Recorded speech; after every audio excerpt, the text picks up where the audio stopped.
Old Dutch Cleanser, famous for chasing dirt, presents Nick Carter, famous for chasing crime.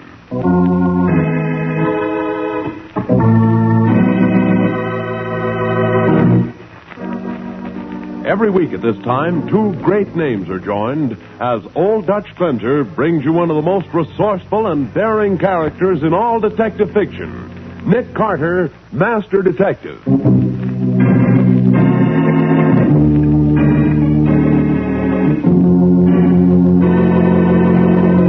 Nick, I don't understand this. Why did I have to get dressed up like a bobby soxer and meet you in front of this candy store?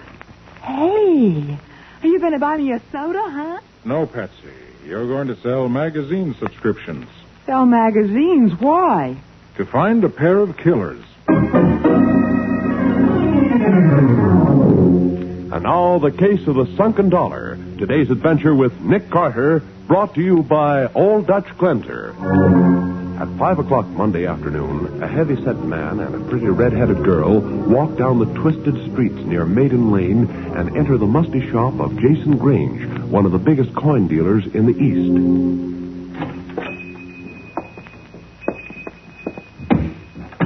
Mr. Grange? Mr. Grange, y'all here in the store? Just 1 minute, please. Just 1 minute. It's okay. We're the only ones here. You clients give me a pain, that's what you do. A big stiff pain. Always coming in at closing time. Never give a man a chance to have dinner. Now, what is it, please? What is it? Isn't it the most cunning man in the whole world? Huh? I declare, Daddy told me you were cute, but I never dreamed the famous Mr. Grange would be like this. I got half a mind to give you a great old hug and a kiss. No, miss, please. I'm Sally Ann Mason. You can call me Sally. Mason? Mason? You're related to Colonel Mason of Memphis? I'm his daughter, Mr. Grange. Great collector, Colonel Mason. One of the best. So you're his daughter. Well. What are you doing in town? Daddy sent me up to buy a coin from you, Mr. Grange. He did, eh? Well, think of that. He wants to buy the 1804 silver dollar. Well, I never thought he'd get around to it. Price is $10,000, you know. Yes. I brought the cash with me. Cash? Yes. This is Mr. Brown from the bank. He was sweet enough to chaperone me around the city. Show Mr. Grange the money, Mr. Brown. Got it right here, Mr. Grange, in 500s. But if you don't mind, I've got the responsibility for this little girl. Could I ask why the coin she's buying is supposed to be worth $10,000? You're interested, eh? Of course. Wait, I'll take it out of the safe. You can see for yourself. Good. In the year 1804, 19,000 silver dollars were minted, but only 3 are in existence today. Oh, how's that? Well, the reason is that the coins were shipped north by boat from the mint. The boat was lost at sea. Oh, that so. makes the 1804 dollar one of the rarest American coins. And here it is. I declare. Isn't it just too cunning for words?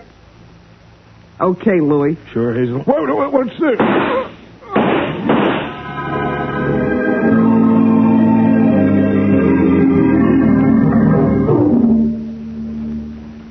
Well, Matty, I hope this is really urgent.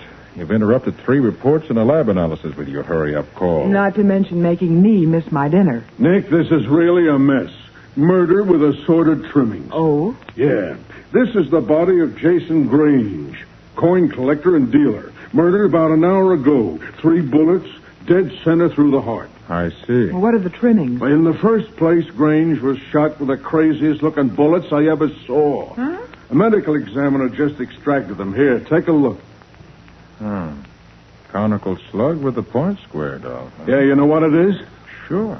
The square-pointed 9mm Luger bullet, Matty. It's unusual in this country. What else? Well, whoever murdered Jason Grange stole only one single coin. What coin? An antique silver dollar dated 1804, worth $10,000. Oh, yes, the famous lost dollar. Most of them are supposed to have been lost by shipwreck. Well, how do you know the dollar was the only thing stolen, Matt? Oh, we checked on that. Checked his stock against his inventory. The only thing we could find missing was that sunken dollar. Sounds logical. Mm-hmm. And here's another trimming.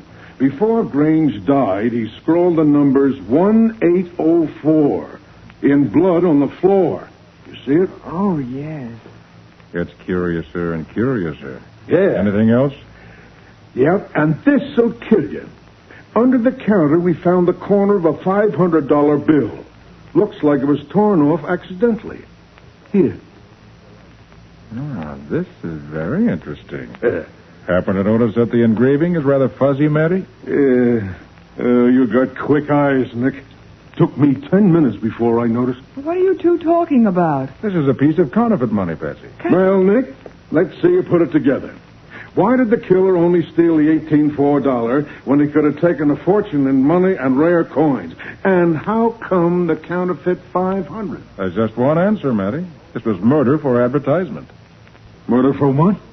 The killer or killers deliberately murdered Grange to advertise the theft of the $18.04. Well, how do you figure that, Nick? Well, in the first place, Grange didn't write 18.4 in blood. The killer did. What? Grange was killed with 3 bullets through the heart. He must have died instantly. Oh. He couldn't have written that date. Why, sure. That's right. The killer wants the world to know that the $18.4 was stolen. Why? So he can sell it. No, I don't think so. Don't overlook the counterfeit money, Patsy. Well, what's that got to do with it? The killer probably got Grange to show him the dollar by flashing phony money and pretending to be interested in buying. But why? If the killer can counterfeit modern money, he certainly can counterfeit an $18.4. Holy smoke, Nick. You think he's going to counterfeit a whole pack of these sunken dollars? I do. And with a theft well advertised, he can sell dozens at $10,000 each, pretending each one is the original stolen dollar. Then what do? We got nothing to go on. Oh, Matty, you've got plenty. That Luger bullet is a rare bullet. There aren't many dealers in this city who carry it. No, you're right, Nick. Then get your squad out. Check every dealer. Try to get a line on recent purchasers. Right. What about you? I'm going back to the laboratory and do some research into the fine art of counterfeiting.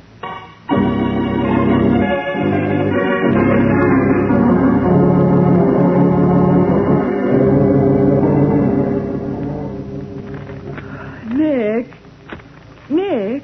Hmm? Oh, it's past midnight. Aren't you ever going to quit? Yeah, I'm almost finished, Patsy. What have you got? Well, I've been through my counterfeiting samples about 20 times.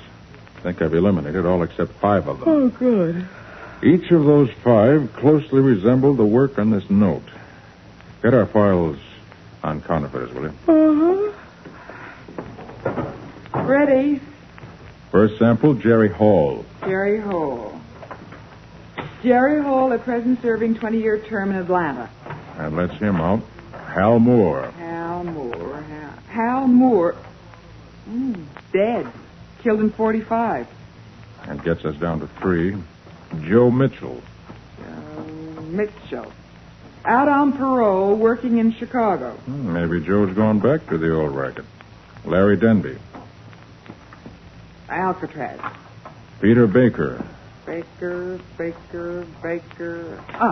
Peter Baker, at Lodge, this city, last known address 28 East 2nd. And it's between Pete Baker and Joe Mitchell. Uh-huh. All right, we'll check Joe later. Maybe he's still in Chicago. Right now, we'll run down to 28 East 2nd and see what we can... Oh, the phone. Nick Carter's office, Patsy Bowen speaking. Patsy, this is Matty. Got a report for Nick. Oh, just a minute. Nick, it's the sergeant. Right. Yes, Matty? Just finished the check on the Luger bullet, Nick. Only person who bought a 9mm slug in the past 6 months is a woman. A woman? Yeah, she bought it last week. Couldn't get anything much in the way of a description. She's a pretty redhead, that's all. Huh.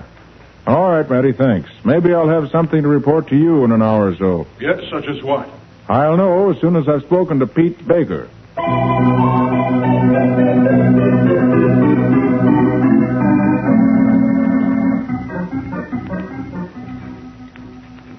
What time is it, Louie? Louie, put down that magazine. Huh? What'd you say? What time is it? 1 o'clock. Hey, Pete. Pete Baker. Yeah? How much longer, Grandpa? Just a couple of minutes, Hazel. Well, hurry it up. You know, Hazel, you sound like a pretty cute kid when you put on that southern accent of yours. Yeah? You mean you don't like me this way? Oh, sure. You better. Hey, Grandpa, I'm tired waiting. All right. It's the first time I ever made molds for old-fashioned dough like this color. You better do better with that than you did with them phony 500s we flashed on Grange. Thought the old boy was going to get wise. They were so bad. You got a nerve. Talking like that to the best engraver and molder in the business. Maybe there was one. Okay. Just get those molds finished and Just about finished now. Wait a minute. Aim to cast them silver dollars and sell them? Yeah. Worth much? $10,000 each, Grandpa. And it's safer than passing regular dough. If the guy that buys an $18.4 finds out it's a phony, he can't squawk. He's already bought stolen goods. That's pretty smart. There we are. Beauties, ain't they? Best job ever done. Let's see. Won't be able to tell a coin cast from this mold from the real thing. Yeah, pretty good. Okay, wrap them up, Louis. And let's get out of here. Just a minute, folks. $5,000 was the price for making them molds. You don't take them unless you get paid. He wants to be paid. Pay him, Louis. Okay, Hazel.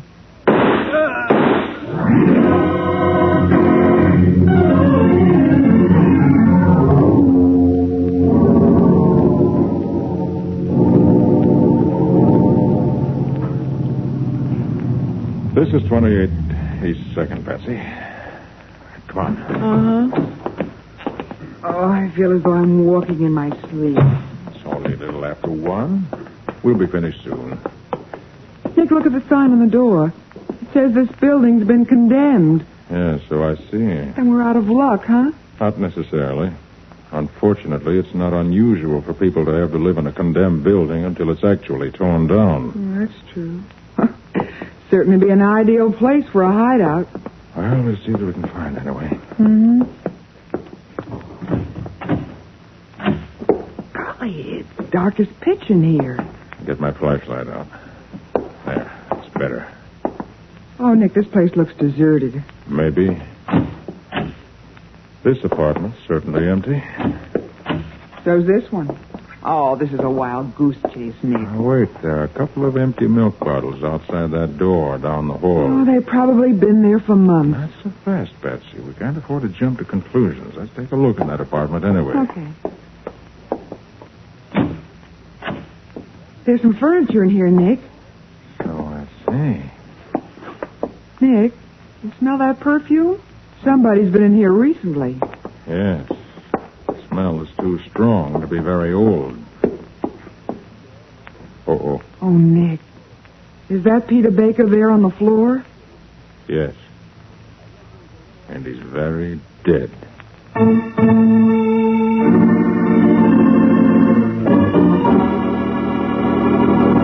In the glare of the flashlight, Pete Baker's body is outlined, sprawled on the cluttered floor. Swiftly, Nick inspects the dingy room. Having discovered Pete Baker's body on the floor of his room, Nick examines the dead man closely. 2 bullet wounds in the chest. Body still warm. Patsy Baker was killed only a few minutes ago. Nick, that perfume we smelled. Maybe the woman who wore that perfume killed him. Possible. Wonder if there's anyone else living in this house who might have seen or heard anything. Well, there's one way to find out, Nick. Yeah, I'll see what I can find in here. While I do that, suppose you go through the building. Cover every apartment. Right. See if you can find anyone who heard shots about 5 minutes ago and what they did about it if they did.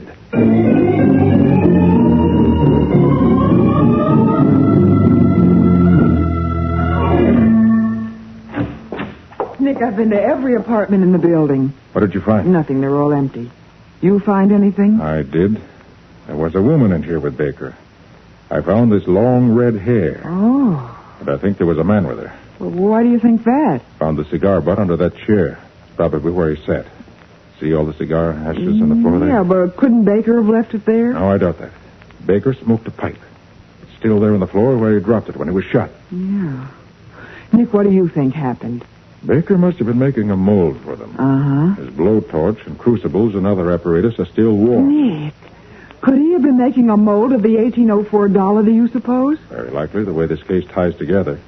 When he finished it, they killed him and then walked out. Yeah. You through here now, Nick? Yeah, I think so.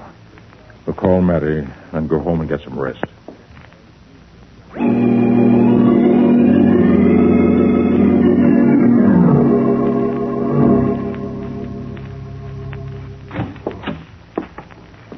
Okay, Nick. Here's the final report from the lab. Fine, Matty. Let's have it. Well, you figured it out just about right. There apparently was a man and a woman in the place with Baker, and she was a redhead. And chances are she's the same redhead who bought the Luger bullets. By Jove, Matty. I've forgotten about that. No, well, we got the man's prints, but the woman wore gloves. Did you identify the man? Yeah, we checked the prints he left on this magazine, Nick. He's Louis Larkin, hijacker, gunman, and all-around crook. 2 terms and his fake pen. Here's his file photo. That helps. Yeah? Hey, what's this slip of paper in the magazine, Matty? Something of yours? Huh? No. Just an ad the dealer must have stuck in before he sold it. Says if you want your newspapers forwarded to you while you're on vacation, leave your name at the store. Matty? You say you found Larkin's prints on this magazine? Yeah. Look at the date line. What? This magazine was put on the stands only yesterday. Yeah? How does that help? Want to see the name on this ad? Oh, Rogers Candy Store, 100 Park Road. So what? Oh, Matty, don't you see? That's the store this magazine came from. Well, what was it doing in Baker's place then? Hey, that's right. Park Road is way across town from where Baker lives. Sure. Maybe Baker didn't buy the magazine. Maybe Louis or the girl bought it. Yeah. Maybe Louis and the girl are hiding out somewhere near this Rogers Candy Store. That's what I was thinking. Well, if they are, Patsy and I will find them.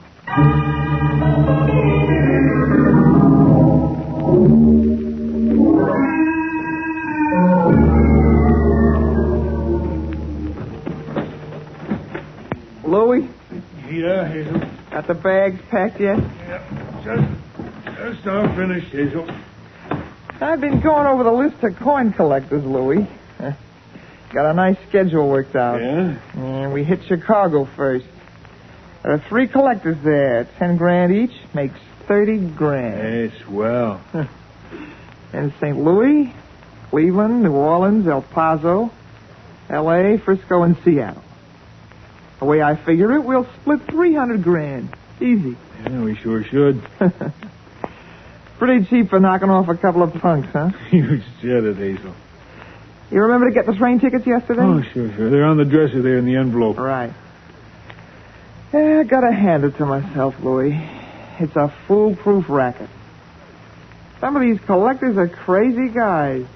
If they're daffy enough, they don't mind buying rare coins, even when they know they're stolen. What I like about it is that they got to keep it secret because they're buying stolen goods.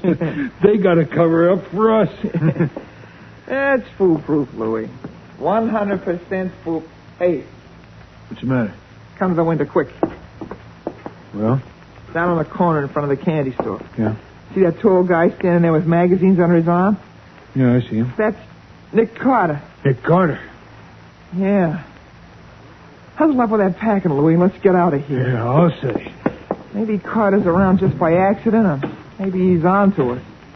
Either way, we're taking no chances. Not for 300 grand and a murder rap, we ain't.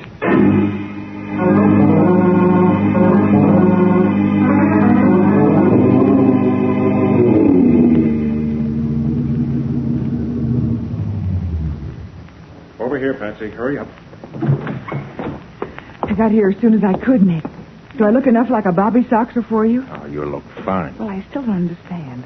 Why do I have to get dressed up like a bobby soxer and meet you here in front of Rogers Candy Store? Hey, you going to buy me a soda, huh? No. You're going to sell magazine subscriptions. I am? Yes. Why? In order to find a pair of killers. Okay, Nick, give with the plan. Well, you remember, one of them left a magazine at Pete Baker's workshop, and I traced it to this candy store? Yes? The proprietor says he's sure the man who bought it lives in that house across the street. But he doesn't know who he is or in what apartment he lives. And so I'm going to sell subscriptions from apartment to apartment until I find him. Right. His name is Louis Larkin. Here's his picture. No beauty, is he? And there may be a red-headed girl with him. The one with the perfume. I'll remember the perfume. Now listen, Patsy, just find out where they're located. Don't try anything else. They're a little too dangerous to play with.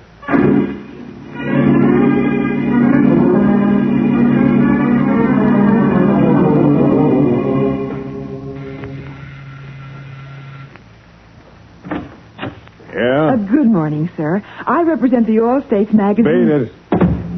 Well, that wasn't Louis Larkin. And no perfume yet.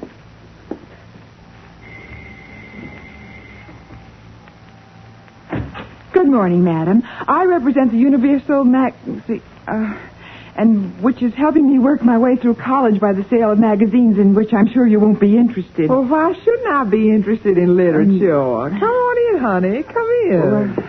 Thanks. The All States Magazine Company publishes... I thought you said Universal. Huh? Oh, yes, I represent both. I tell you what. I left my subscription blanks down in my car. Yeah. Wait till I go down and get them. Grab her, Louie. Oh! You're Nick Carter's girl, aren't you? Yeah, we saw you chewing a rag downstairs. Hazel, Carter's hep to us. He knows we bumped Baker and Grange, and he knows we're here. You're not telling me anything. Well, what do we do? I'm thinking. Okay, so while you're giving the think tank a workout, I'll take care of this. Take it easy, sister. All I do is pull the trigger, and you won't feel hardly nothing at all. Pleasant dreams.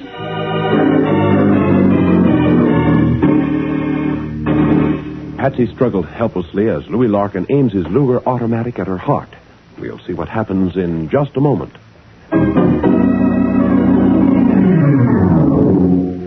And now for the conclusion of the case of the Sunken Dollar. Today's adventure with Nick Carter, brought to you by Old Dutch Cleanser. As Louis Larkin's finger tightens on the trigger of his automatic and Patsy struggles helplessly, Hazel suddenly knocks the gun aside. Cut it out, Louie. Everyone in the house would hear the shot. You wouldn't stand a chance. You mean we'll let this dame go? We'll take her with us to run interference. Carter will be too busy looking for the girl to worry about us. Maybe he won't. And he'll be too busy worrying about the girl to make a move. She's like a hostage, Louie, get it? Yeah. While Carter's watching the front door, we're going out the back way. Take a cab to the station. Well, what about the dame? Stop worrying. But we can't take... Look, Louie, we've got a compartment on the train. And somewhere along the way, we'll push her out the window with a bullet in her head. Okay, Hazel, but I think you're nuts to do it. Shut up, Louie. Let her go. Now, look here, you... And you listen to me, sister. One false move and Louie lets you have it here and now, understand? I understand. We might as well burn for 3 murders as for 2.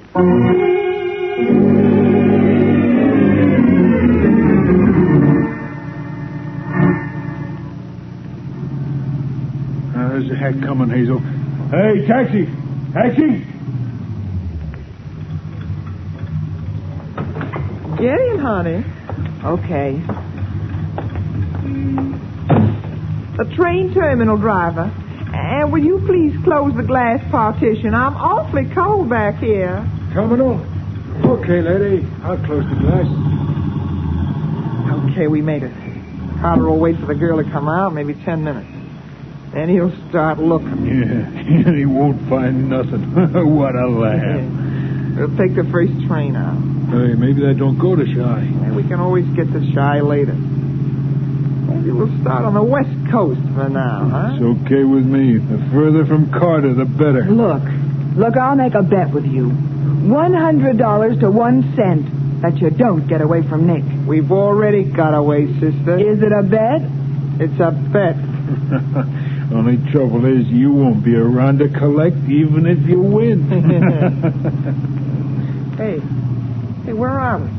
What's he stopping for? This isn't anywhere near the terminal. Step right out, lady.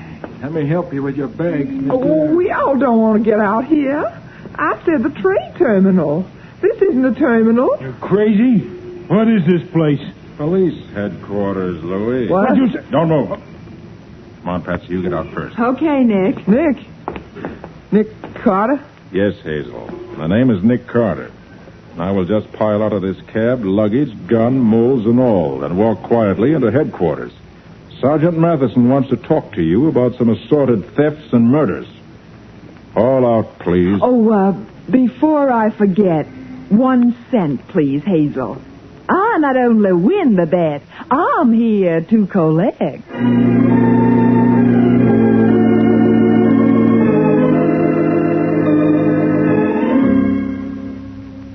Oh, it was a beautiful job, Nick. Beautiful. But there's just one thing I don't figure. What's that, Matty? How in blazes did you know enough to get around to the back street and borrow that cab? I have ears, haven't I? I heard Hazel and Louie making their plans. But you heard them? How? I was outside the apartment door. You don't think I'd let you walk into that murderous den alone, do you? I was right behind you all the way. You were right behind me? Yes, Betsy. Then why didn't you bust in and capture those two crooks right then and there? Didn't want to take any chances on anyone in a crowded apartment house being hit by stray bullets. But they might have killed me before they left. Patsy, you may be sure that I waited until I knew they were going to take you with them before I did what I did. What?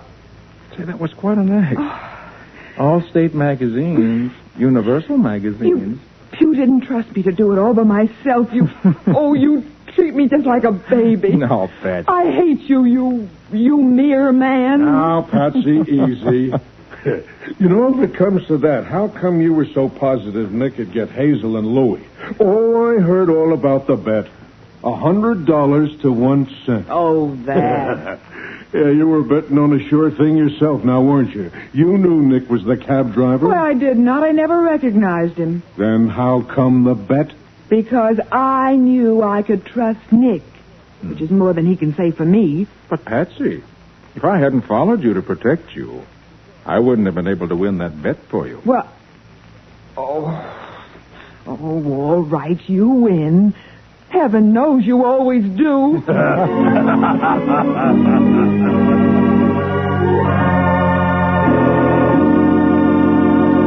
Nick Carter, Master Detective, is presented each week at this time and over these same stations by the Cudahy Packing Company, makers of Old Dutch Cleanser. Remember, when you go shopping tomorrow, get the cleanser preferred by more women in America.